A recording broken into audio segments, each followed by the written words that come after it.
Hello and welcome to FPL Mate, your best mate for fantasy Premier League content for the 2020-21 season. My name is Dan and today I have got for you a video all about replacements for your man Harvey Barnes. Obviously Harvey Barnes has had this pretty bad 6-week injury recently, and a lot of you guys are going to be looking for replacements, but not only that, I'm sure a few of you guys are either looking for a replacement for, Maddison, maybe Grealish as well, or maybe you're just looking for a midfielder in the same kind of price region of 7 million or under. So in this video, hopefully I'm going to cover all of the best midfielders that you can go for right now for around that price range. So I guess the mid-range price, maybe some cheaper ones in there as well. Now, most of the players in this video are a little bit cheaper than Harvey Barnes, so it should be an easy direct switch, but I also do want to say, if you do have a second player that you want to get rid of, maybe there's two players you want to get rid of at your team, maybe you've got Harvey Barnes and maybe, you want to get rid of Bruno Fernandes or Marcus Rashford or someone like that, don't feel bad about taking the -4 and actually buying a more expensive replacement for Harvey Barnes. If you want to grab a Bale or a Son, someone like that, that could be a really interesting thing to go for. I know a few of you guys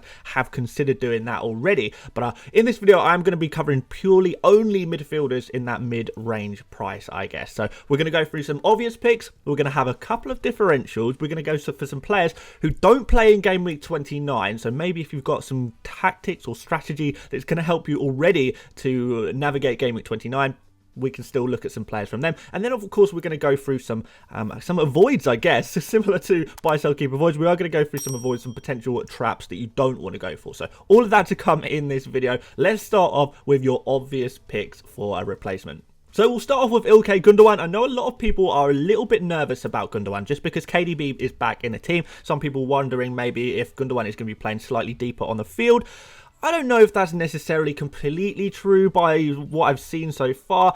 They've played some pretty tricky teams, Man City, over the last few, so that is going to be a factor, obviously. But Gundogan is still looking pretty good. Obviously, he came off the bench and got a nice assist in that last game in the double game week in game week 26. And also, you've got to think, guys, that just because he didn't start last game doesn't mean he's not going to start in future. It could just be that he's been playing a lot of football recently, he's got his one rest, and now it's back to playing every single game. That could very easily be the possibility. When a player plays this many games all in a row, they miss one, it's not cool for panic, especially with Man City. Honestly, sometimes when a player misses a game for Man City, that means they're more likely to start the next few games, not less likely. So don't panic that he got benched in the last game at all. So anyway, 6.2 million, so nice and cheap. If you've not already tripled up on Man City, you kind of do want to do it right now because they've got a double game week in game week 27 versus Manchester United and Southampton. Gundogan, I would say, definitely plays against Manchester United, and against Southampton, I would probably say he starts again there as well. After that, they've got Fulham, they've got a blank in game week 29, and then we've got Leicester and Leeds. So the fixtures are actually not too bad at all for Man City, so you kind of still do want your Man City assets. Now, obviously, there is this game week 29 blank, but because they play twice in game week 27, that kind of makes up for the blank. So you can kind of say, just like some of the players who will play once in each of the next 5 game weeks, Gundogan, although he doesn't play every single game week over the next 5, he does play 5 games in the next 5 game weeks. So that's kind of something we want to be looking at. So quickly, let's run through some stats for Gundogan. Looking pretty good. 10 shots, 9 in the box, 6 on target, 5 big chances, 2.88 expected goals. So the big chances and the expected goals there, highest among any midfielder in the last 5 game weeks. So super, super high there. And obviously he's got 4 goals, 2 assists. Maybe he's not creating quite as much as we'd like him to, but still, he is definitely a really good player. He's still in really good form. We still really like the look of him. And for 6.2 million, you can't really go wrong at that price. You've got to remember, this is a really, really good price for a Man City midfielder. Next up is Jesse Lingard. What a hero. I know, if I was to say at the beginning of the season, let's go for Jesse Lingard in our teams, you guys would have called me absolutely crazy. But he is playing so well recently. Since he's moved to West Ham, it's been like a renaissance for him. It's like a new birth, a new beginning, and he's kind of that player that we kind of thought he would be. When we thought of him being a young player with loads of potential, maybe he's getting back to that a little bit, which I really, really like. 6 million, so good price again. He's got some good fixtures. Leeds, then it's against Manchester United in game week 28, which is kind of problematic because it means that Lingard can't actually play in game week 28. So although, we can say, oh, Lingard can only play 4 games in the next 5 matches, I would imagine, guys, that you can cover it in game week 28, whereas in game week 29, you're going to struggle a lot more to cover players who are absent.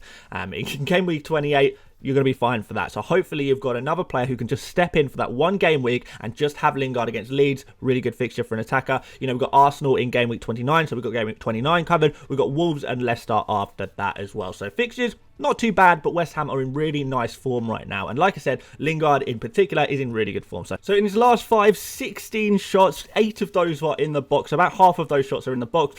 One big chance. So a lot of these shots are not massive chances, but he is shooting a lot, which shows confidence. We really like that. He's liking to shoot a lot right now. 1.81 expected goals, 3 goals scored, so he is overperforming that a little bit. 5 key passes, 2 big chances created, and 2 assists as well. So he's creating a little bit as well. Perhaps a little bit more than some of our other players. He's creating a little bit more than Gundogan, for example. So that's really nice there as well.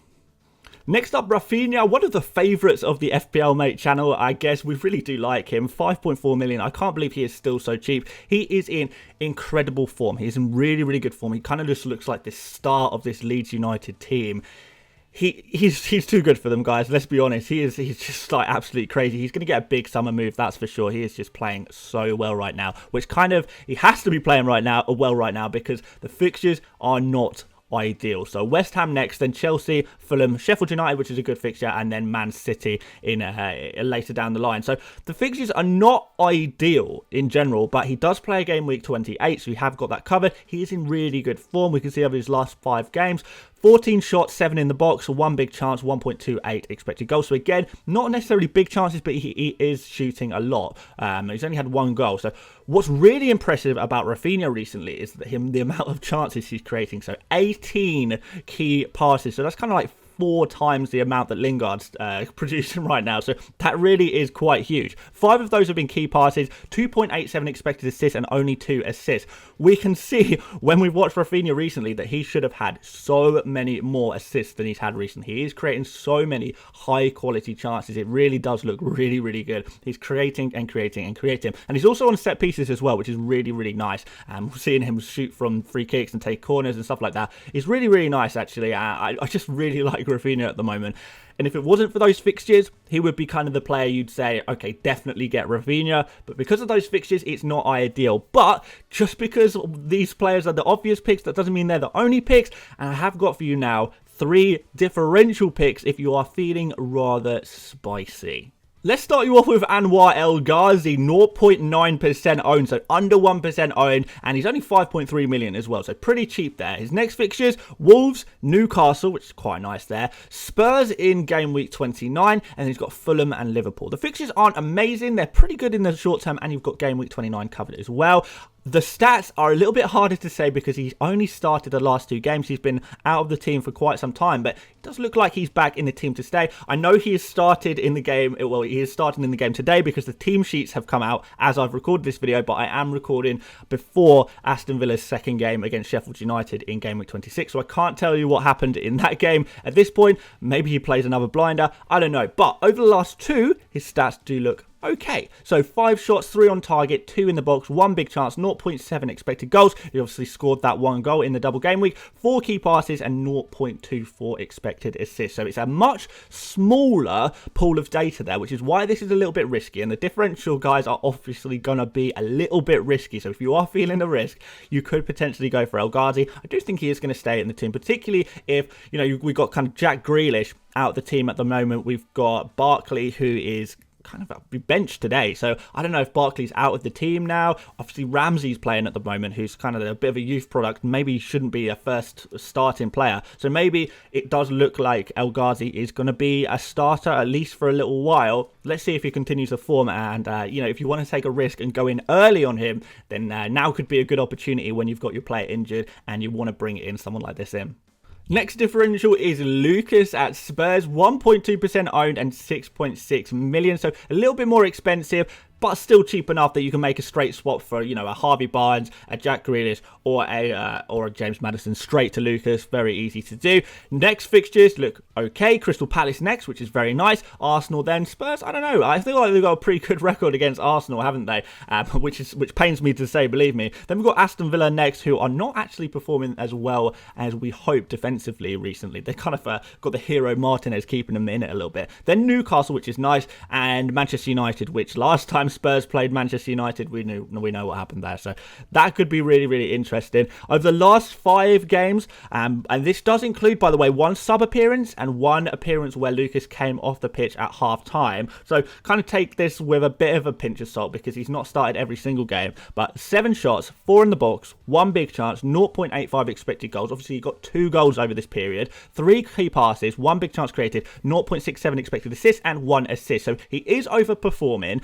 He is not playing every single minute. We kind of do feel like, okay, this Spurs team that played against Burnley, we really quite like the look of that. Really, really attacking team where Lucas was essentially playing as a number 10, maybe a second striker type role. He looked really good, and this Spurs attack really looked really, really nice, and we really like the look of that, and Lucas was a big part of that attack. So, in that case, maybe he's one of the kind of sneaky ones we could bring in as a bit of a differential, a bit of a risk, a bit of a punt to try and get in on some risky points. If it goes really well, we are absolutely laughing, we are eating, we are drinking. But if it doesn't go well, it's not ideal. It's not ideal, but that's the kind of risk that you could take with a player like Lucas, and hope he plays every game, or most games at least, and hope he can get involved in more of this attacking play. My final differential for you is Trossard, 0.7 owned, so really, really differential here, and he's only 5.7 million as well. Maybe he could be a little bit cheaper ideally, but it's still a pretty good price. Now, the reason I picked out Trossard is because in game week 29, they play Brighton play Newcastle, which is kind of the best fixture, I guess, in game week 29. There's not really that many good fixtures in game week 29, believe me. And out of the Brighton attackers, the only really player that I'd kind of be looking at, I wouldn't be looking at Morpay, obviously, guys. I wouldn't be looking at Welbeck. I wouldn't be looking at most of their attacking players. But Trossard does show a little bit of promise in the attacking areas. So, right, next 5 games, Leicester, Southampton, Newcastle, Man United, Everton. So the fixtures aren't too bad for Brighton. I think that Trossard could be a kind of a short-term solution more than anything if you do want to cover game week 29 and maybe you're going to wild card out of him. I think Trossard is probably a bit risky to keep him long-term in your team, but if you want to attack that Newcastle fixture in game week 29 and hope that he can be that one differential that actually gets something from that game week, then maybe he's your guy. So in his last 5 games, which does include 1 sub appearance, Trossard has had 11 shots, 8 in the box, 6 on target, 1 big chance, 1.22 expected goals, 6 key passes, 1 big chance created, 0.78 expected assists. Unfortunately, 0 goals and 1 assist. The problem with Trossard and problem with Brighton in general is that they create a lot of chances, they shoot a lot, but very rarely does it go their way. They constantly are underperforming their expected goals. So that is the problem. Maybe you think it's going to turn around. Maybe in a game against Newcastle, for example, or a game against Southampton, something like this can turn around. They've got Leicester next, who obviously have huge injury problems. So the fixtures in the short term do look really good for Brighton, but can Brighton actually capitalize on this? So far, no, they haven't. This is why this is super risky, that I definitely wouldn't want to be holding on for too long. But if you're planning a wild card soon and you really just want to attack that, I guess, Newcastle fixture in game week 29, then Trossard is pretty much your only option from Brighton in terms of Brighton attacking options. So I thought I'd throw him in there as just a huge punt differential if you fancy it. So we've got some Game Week 29 blankers. I'm going to start you off with Mason Mount. With these Game Week 29 blankers, and I've only picked out 2, it's kind of a situation if you think you've got Game Week 29 covered already. For example, if you're going to play a free hit in Game Week 29, for example, I'm personally not sure a free hit is the right move in Game Week 29 because I don't think there's that many points to be gained in Game Week 29, particularly if you've got your wild card coming soon anyway, that you can wild card out of your Game Week 29 half team. I'm not sure that's the way, but maybe some of you guys are fully committed to Game Week 29 free hit, or you want to play a wild card in Game Week 29 or something similar, then you can maybe pick someone that doesn't play in Game Week 29. Or maybe you think that these players are going to score so well over 4 game weeks out of 5 game weeks, it doesn't matter that they'll miss 1 game because, they are good enough to more than cover it. Maybe I can understand that logic. I did obviously put Mason Mount in my avoid section in my buy sell keep avoid video because I think for most people, Mason Mount probably isn't the player to go for. And out of my 2 Game Week 29 blankers, he's probably my least favourite, to be fair. The other guy I do prefer by quite some bit. So I am going to give you this option anyway, because I know a lot of you guys are looking at Mason Mount, so I may as well talk about him a little bit. So 6.8 million. He plays Everton next, then Leeds, which I guess is pretty good fixtures, a blank, and then West Brom and Crystal Palace, which are nice fixtures. So the fixtures either side of the blank are pretty good. The issue is that even in a really good fixture, Chelsea don't really seem to be able to score more than 1 or 2 goals at the moment. They're not really a team that's scored a lot of goals, and there is that kind of concern there. So, last 5 games, 11 shots, 3 on target, 7 in the box, 3 big chances, 1.8 for expected goals and 2 goals. Obviously, half of that expected goals and the goals themselves were through a penalty. So if you think Mount is going to be taking more penalties, then maybe that's a good thing.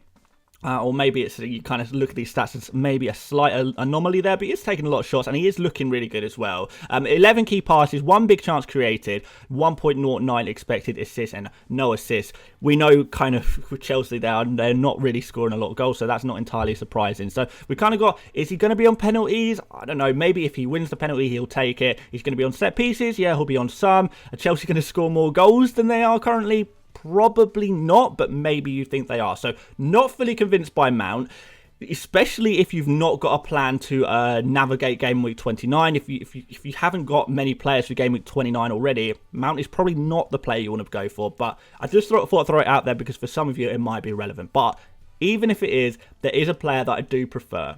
And that is Neto at 5.7 million. So next fixtures, Aston Villa, like I say, they're not as good as a lot of people making out to be right now. Liverpool after that, then they've got a blank, which we don't like. Then after the blank, they've got West Ham and Fulham. But the fixtures after that, from game week 32, look fantastic for Wolves. So there's an argument to say just wait until then before bringing in Neto. But there's also an argument to say if you just want to make a team now, or if you're on a wild card right now, or something like that, or you just want to build a team for the long term and want a player you can just put in your team and not have to worry about for a long time. Maybe you've got blank game week 29 covered already somehow.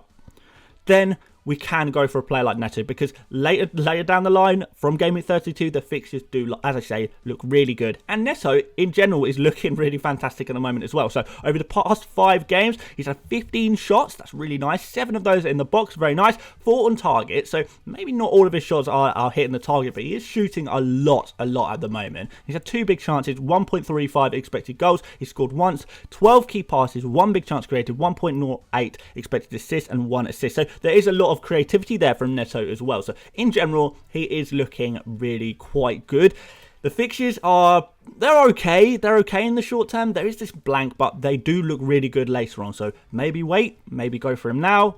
Just thought I'd put that idea in your head just in case. So a quick one on some potential traps that I don't think you should go for various reasons. So we've got Saka. Not sure how much football he's going to be playing, just because Arsenal seem to be focusing more on the not the Champions League. I wish it was the Champions League, the Europa League right now. So that kind of means that maybe Saka is not going to be playing every single game. We already saw that last game week. We kind of saw the same thing with Aubameyang. So that is really risky, especially in game week 29. I know Saka does cover you for game week 29, but there is the Europa League game just a few days before. I just feel like maybe Saka, Aubameyang, players like that might miss out. There is that kind of risk associated there, and I think there's other safer picks to go for. There's also James Ward-Prowse I've written down here, who has the double game week in game week 27. So probably some of you guys are thinking, oh wow, game week 27, that looks really good. You know, we've got a double game week for Southampton, but one of the games is against Manchester City, so let's just calm that down a little bit there. I've got Yuri Tillemans, who obviously there's a lot of players out of this Leicester team, which means Tillemans may be playing kind of a slightly higher up the pitch, but he doesn't really look comfortable there. I'm not really convinced by him there. Just because he scored against Arsenal doesn't mean he's suddenly going to go on a big scoring streak. His stats are pretty terrible. He shoots less than once per match. He's not creating a particularly large amount either, so there's no real big reason to get him. And then Neves, although his stats look okay, a lot of his shots are from long range, like really long range pot shots. That's kind of what he does. I don't know if you should be picking sort of central defensive midfielders full stop in FPL. I kind of feel like that's a really bad idea in general. I think you can do a lot better than to pick Neves, but I can understand why some people are thinking, oh, he could be a really good differential, he's in good form. He's just he's a deep line midfielder who's taken a lot of shots from deep. I don't know about this one. Again, with the game week 29 missing, I'd rather go for someone like Jota, who, not Jota, sorry, I always get them mixed up, Neto, who, although they play for the same team, Neto offers a lot more there, so go for Neto over Neves for sure. So that's the end of the video. Sorry guys if it was a little bit slightly long, but I wanted to cover as many players as I possibly could all in one video, and hopefully I found a player for you. Now you two got to tell me now in the comment section if you are replacing Barnes, Maddison, Grealish or whoever. Tell me guys, who are you going for from this list, or if you're going for someone outside this list, who are you going for? We're really interested to know. Just leave that in the comment section. Who are you going for as your big midfield replacement? Can't wait to hear it guys. Please do leave a like on the video if you enjoy it. Please do subscribe if you're new around here, would be really appreciated, and I will see you guys tomorrow. I'm not sure what video I'll do tomorrow, but I think I'm going to do my team selection video on the Friday, so be aware that the team selection video is not going to be on until Friday, just because I want all of the games in this game week to finish before I play, before I make any commitments to what my team's going to look like for Game Week 27. So we'll see you then for that one for sure, and then obviously we'll do deadline streams and stuff like that. But thank you so much for watching guys, and I will see you on the next one. See you later mates. Bye bye.